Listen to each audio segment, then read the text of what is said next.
لریتوں میں اپنی پھپھو کے گھر 270 کرسچنوں کا ایک گاؤں ہے، وہاں میں پڑھتا رہا کچھ 7ویں کلاس تک، وہاں تعلیم حاصل کی. پھر رنگ پور آ گئے. رنگ پور ایک ہاسٹل تھا، بوائز ہاسٹل. وہاں پہ مدر اینی، سسٹر اینی کے زیر نگرانی، وہ میری آج بھی مدر ہیں، تو ان کے زیر نگرانی میٹرک کی. اور اس کے بعد میں سیمنری چلا گیا. سیمنری جب لاہور آیا فرسٹ ٹائم تو بڑا دلچسپ واقعہ ہے کہ یہاں جب میں نے ایک خاتون کو کار چلاتے ہوئے دیکھا تو میں بڑا پریشان ہوا کہ یار یہ بڑھیاں نو کی ہو گیا. لیکن اس کے بعد بھی ہم نے تعلیم کو جاری رکھا. بے شمار چیزیں ہیں، اگر وہ ٹائم تھوڑا لگ جائے گا بتانے میں. تو خیر فلاسفی کی تعلیم، یعنی سیمنری میں ہمیں فلاسفی کرائی جاتی ہے، تو وہاں تک میں نے تعلیم حاصل کی. اور میں پہلا شاید پاکستانی ہوں گا جس کو سما کم لودہ ڈگری جو ہے اٹلی سے، اوربانیانیا یونیورسٹی آف اٹلی سے ملی. اس کے بعد والد صاحب کی ڈیتھ ہو گئی، بہن بھائی چھوٹے تھے، ان کو مینیج کرنا تھا، تو اس واسطے پھر سیمنری چھوڑنی پڑی. تو یہ مختصر سا حال یہ ہے. آگے اب آپ پوچھتے ہیں تو پھر بتاتے ہیں. خالد بھائی، آپ نے تعلیم حاصل کی، پھر آپ سیمنری میں کاہن کی تربیت حاصل کرنے کے لیے چلے گئے. آپ نے سیمنری کو ترک تعلق کہا اور پھر آپ عملی زندگی میں آگے. عملی زندگی کا آغاز کہاں سے کیا اور کیسے کیا؟ 2002 میں سیمنری سے ڈگری مکمل کرنے کے بعد گھر گئے تو پھر کہانی شروع سے ہی شروع کرنی پڑی. اور پہلا میں نے ایک اسکول جوائن کیا، سینٹ میریز. ہمارے وہاں پہ پاکستان کی سب سے بڑی پہاڑی ہے، پہاڑی مقدسہ مریم. تو وہاں پہ میں نے اپنی پہلی جاب جو تھی ٹیچنگ شروع کی 1700 روپے میں. لیکن کوائر ماسٹر تھے تو بچوں کو کوئی گیت سکھانے اور کوئی ٹیوشن پڑھا کے معاملات زندگی چلانے شروع کر دیے. تو 2006 تک وہیں پڑھاتے رہے، اسی 1700 میں گزارا کیا. پھر خدا سے کہا کہ اب کوئی راستہ دکھا تاکہ کچھ چیزوں کو بہتر کیا جا سکے. تو اس کے ساتھ ہی 2006 میں نے مدر اینی اسکول سسٹم کے نام سے اپنا ذاتی اسکول شروع کیا. وہ 2 سال چلایا. وہاں پہ پھر ایک ناخوشگوار واقعہ ہوا جو ہم مسیحوں کو اکثر فیس کرنا پڑتا ہے. وہ اسکول میں کوئی اس طرح کا واقعہ پیش آیا جو میں نام نہیں لے سکتا، اور اس کی وجہ سے وہ اسکول جو تھا میرا، وہ یوں سمجھ لیں کہ صفحہ ہستی سے مٹ گیا. اس کے بعد میں 2008 میں لاہور آ گیا کہ اب لاہور جا کر زندگی بدلتے ہیں. تو وہ جیسے ایک محاورہ ہے نا کہ سر منڈلاتے ہی اور اولے پڑے. تو لاہور جیسے ہی میں پہنچا، یہاں پہ ایک صدیق ٹریڈ سینٹر میں میں ایک ٹی بوائے کے طور پہ میں نے کام شروع کیا. تو وہاں پہ ایک ناخوشگوار واقعہ ہوا اور وہاں پہ معاملات خراب ہو گئے. تو پھر واپس گاؤں جانا پڑا. گاؤں واپس گیا تو پھر جا کے ٹیچنگ شروع کی. ٹیچنگ جب شروع کی تو 13 مارچ 2010 کی بات ہے کہ میں ڈاکٹر بلال صاحب کے بچوں کو پڑھا کے آ رہا تھا. جوتی ٹوٹی ہوئی تھی، پینٹ پھٹی ہوئی تھی. تو میں نے خداوند سے کہا کہ آج یا مجھے پیسے دے دے یا میرا شعور چھین لے، ورنہ آج میں نے کچھ غلط کر دینا ہے. تو believe it, this is on record, not of record, this is on record, کہ خدا نے پھر اسی وقت میری دعا سن لی. اور وہاں پہ ہمارے ایک بزرگ ہیں چودھری یوسف مسیح، ان کی بورنگ کی دکان تھی. تو انہوں نے مجھے فون کیا. اس زمانے میں 3310 موبائل تھا ہمارے پاس. تو مجھے کہتے ہیں خالد صاحب ادھر آؤ میری دکان پہ. تو میں نے وہاں سے پراپرٹی کا کام شروع کیا -500 سے. -500 مین کہ میں نے چاچا یوسف سے ہی 500 لیا اور 500 لے کر انہی کو ٹوکن بیانہ دیا. اور میں نے 7 ایکڑ زمین خریدی. اس وقت مجھے یہ پتہ نہیں تھا کہ 272 فٹ کا مرلہ ہوتا ہے یا کتنے کا ہوتا ہے. پڑھا لکھا ضرور تھا لیکن زمین کے معاملات نہیں جانتا تھا. بالکل صحیح. خیر -500 سے آگے کا سفر بڑا ہی خوبصورت ہے. پھر خداوند نے مجھے دن دگنی اور رات چوگنی ترقی دی. پھر میں نے اپنے بہن بھائیوں کو سیٹل کیا، اپنے بھائیوں کو، اپنی بہن کو گھر بنا کے دیے، سب کی شادیاں کی اور بہترین معاملات زندگی کے کر دیے۔ اور سب سے جو بڑی بات 2013 میں میں نے کی وہاں اس علاقے میں، کہ وہاں بہت ساری ڈسکریمنیشن تھی۔ تو I am very thankful to Kamran Michael today کہ ان کی وجہ سے جب ان کا میں نے وہاں جلسہ کروایا تو ان کے وہاں آنے سے جو ڈسکریمنیشن تھی وہ بہت کم ہو گئی، ورنہ ہمارا گلاس جو تھا وہ علیحدہ رکھا ہوتا تھا، کیونکہ وہاں نو بادیاتی نظام تھا سارا، اور ہم نئے نئے وہاں پہ سیٹل ہوئے تھے کرسچن، مختلف پاکستان کے مختلف علاقوں سے جا کے، ڈیرک آباد فادر ڈیرک صاحب نے جو بنایا تھا۔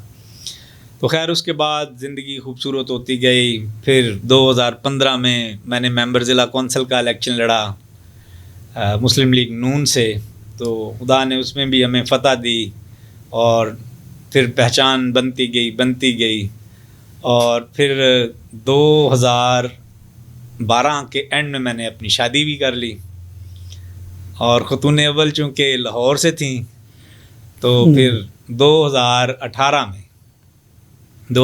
کے الیکشن کے بعد ہم نے یہ فیصلہ کیا کہ اب واپس لاہور چلتے ہیں۔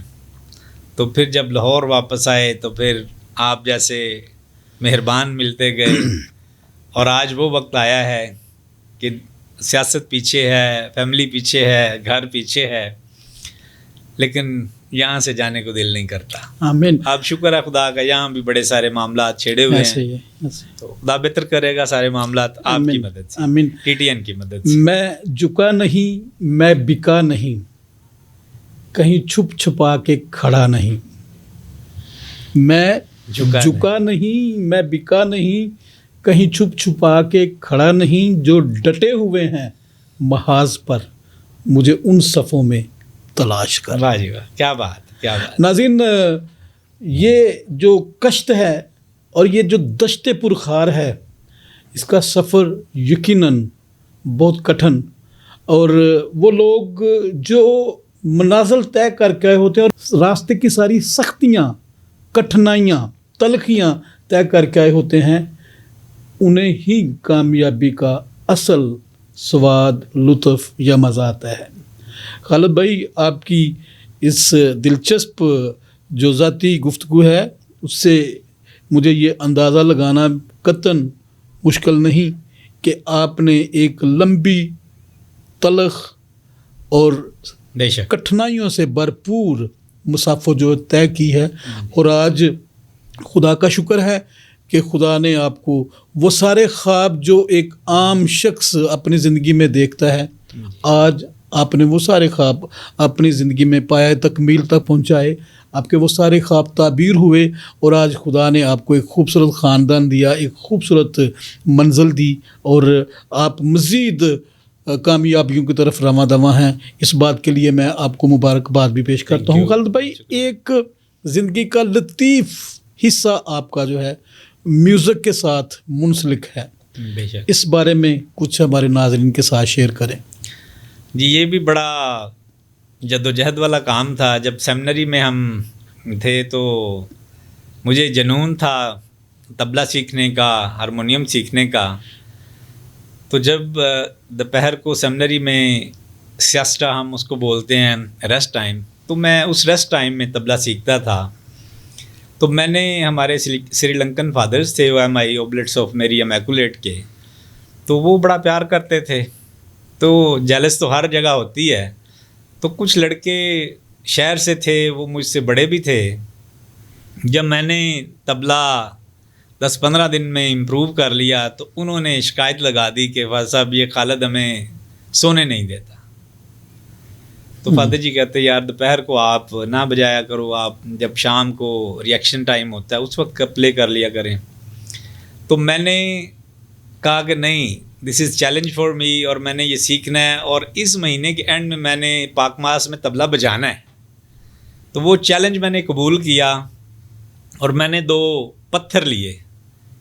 میں دوپہر کو ان 2 پتھروں پہ پریکٹس کرتا تھا، اور پریکٹس کر کے تو پھر مہینے کے اینڈ میں جب ہماری پاک ماس تھی تو میں نے پاک ماس میں پلے کیا اور فادر جی نے، فادر ایلیکس جوزف تھے ہمارے ریکٹر، تو انہوں نے بڑا اپریشیٹ کیا، اور وہ خوبصورت ٹائم تھا کہ میں نے میوزک میں بھی ایسے ہی چیلنج قبول کیا، اور اب بھی زندگی میں سارے ہی چیلنجز ہیں، میری کوئی ایکٹیویٹی چیلنج کے بغیر نہیں ہے۔ خدا نے چاہا تو جو نیکسٹ سیگمنٹ ہوگا وہ آپ کی مہربانی سے بھی فل آئیڈیالوجی اور نظریہ اور جو ہم اپنی قوم کے لیے کرنا چاہتے ہیں وہ ضرور کریں گے۔ جی ناظرین، یقیناً ہر کام جو ہے وہ جستجو کے ساتھ، لگن کے ساتھ اور کمٹمنٹ کے ساتھ ہوتا ہے۔ جب آپ کسی کام کو پایۂ تکمیل تک پہنچانے کا طے کر لیں تو یقیناً منزل جو ہے وہ آپ سے دور نہیں ہوتی، آپ ہر صورت اپنی منزل کو حاصل کر لیتے ہیں۔ خالد بھائی، گفتگو کا سلسلہ ہم مزید بڑھائیں گے اپنے اگلے پروگرام میں۔ بے شک۔ آج ہمارے ناظرین کو اپنی ان تجربات پر مبنی لائف جو ہے اس کو مد نظر رکھتے ہوئے نوجوانوں کو کوئی خاص پیغام آپ دینا چاہتے ہوں؟ میں یہ کرنا تو نیکسٹ پروگرام میں چاہتا تھا، لیکن میں سمجھتا ہوں کہ کسی بھی قوم کو تبدیل کرنے میں، کسی بھی قوم کی تبدیلی کا دوسرا نام نوجوان ہے، اور نوجوانوں پہ مبنی آپ کی مدد سے کچھ اور دوست ہیں بڑے جو اس میں محبت کر رہے ہیں، تعاون کر رہے ہیں، تو نوجوانوں کی ہم ایک ٹیم بنانا چاہ رہے ہیں، بہت جلد اس کا آغاز کر دیا جائے گا، اور خداوند نے چاہا تو وہ نہ صرف آغاز ہوگا بلکہ وہ اینڈ بھی ساتھ ہی ہوگا کہ ہم نے اب پریکٹیکلی اپنی قوم کو کچھ دینا ہے۔ باتیں بہت کر لی ہیں، پروگرام بہت کر لیے ہیں، جلسے بہت کر لیے ہیں، اب پریکٹیکلی ہم نے کچھ دینا ہے، تو وہ سب آپ تمام بڑے جو دوست ہیں ہمارے، اور بالخصوص TTN کے تعاون سے ہم وہ کریں گے اور کر کے دکھائیں گے۔ یہ بھی ایک چیلنج ہے، آمین، اور یہ ہم نے قبول کر لیا ہوا ہے، یہ کرنا ہے، اور we will continue our mission till success اور ٹل ڈیتھ۔ ناظرین، بہت سے پنے بھائی خالد رحیل سالگ کی زندگی کے ابھی آپ تک کھول کے لے کے آنے والے ہیں، بہت سی ایسی چیزیں ہیں جو آپ تک لے کے آئیں گے۔ چونکہ یہ ہمارا ایک پہلا تعارفی پوڈ کاسٹ ہے جس میں ہم چاہتے ہیں کہ خالد بھائی نے بڑی خوبصورتی سے آپ کو یہ بتایا کہ ابھی عشق کے امتحان اور بھی ہیں، ستاروں سے آگے جہاں اور بھی ہیں، اور نوجوانوں کے لیے میں یہ خاص طور پر کہنا چاہوں گا کہ نوجوان ہمارے معاشرے کا ایک ایسا خوبصورت حصہ ہیں جن کی وجہ سے معاشرے کی تکمیل ہوتی ہے، اور جن کے وجود سے معاشرے کے مستقبل کا لائحہ عمل جو ہے وہ طے کیا جاتا ہے۔ ناظرین، دوبارہ خالد بھائی کے ساتھ ملاقات کا سلسلہ یہیں سے شروع کریں گے۔ اب اس وقت اجازت چاہیں گے مجھے، طارق سراج چودھری کو، اور میرے کیمرہ مین طارق پیارا کو اجازت دیجیے۔ پاکستان زندہ باد۔ زندہ باد۔